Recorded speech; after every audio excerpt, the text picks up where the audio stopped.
রাত ১টার মধ্যে ৬০ কিলোমিটার বেগে ঝড়ের শঙ্কা নিয়ে ঢাকাসহ দেশের ৬ অঞ্চলে সতর্কতা জারি করছে আবহাওয়া অধিদপ্তর।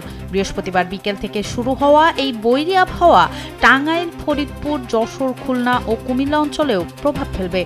উত্তর পশ্চিম দিক থেকে ধেয়ে আসা এই ঝোড়ো হওয়ার সাথে বৃষ্টির সম্ভাবনা থাকায় নদীবন্দরগুলোতে ১ নম্বর সতর্ক সংকেত দেখাতে বলা হয়েছে। মূলত পশ্চিমবঙ্গ ও বঙ্গোপসাগরে সৃষ্ট লঘুচাপের প্রভাবে এমন গুমট পরিস্থিতি তৈরি হয়েছে। আগামী ২৪ ঘন্টায় খুলনা ও বরিশালে দমকা হাওয়া সহ বজ্রবৃষ্টির সম্ভাবনা থাকলেও দেশের অন্যান্য স্থানে আকাশ আংশিক মেঘলা থাকবে। এমনকি কোনো কোনো এলাকায় শিলাবৃষ্টির পূর্বাভাসও রয়েছে। তাই নদীপথে যাতায়াতকারী ও সাধারণ মানুষকে সতর্ক থাকার পরামর্শ দেয়া হয়েছে।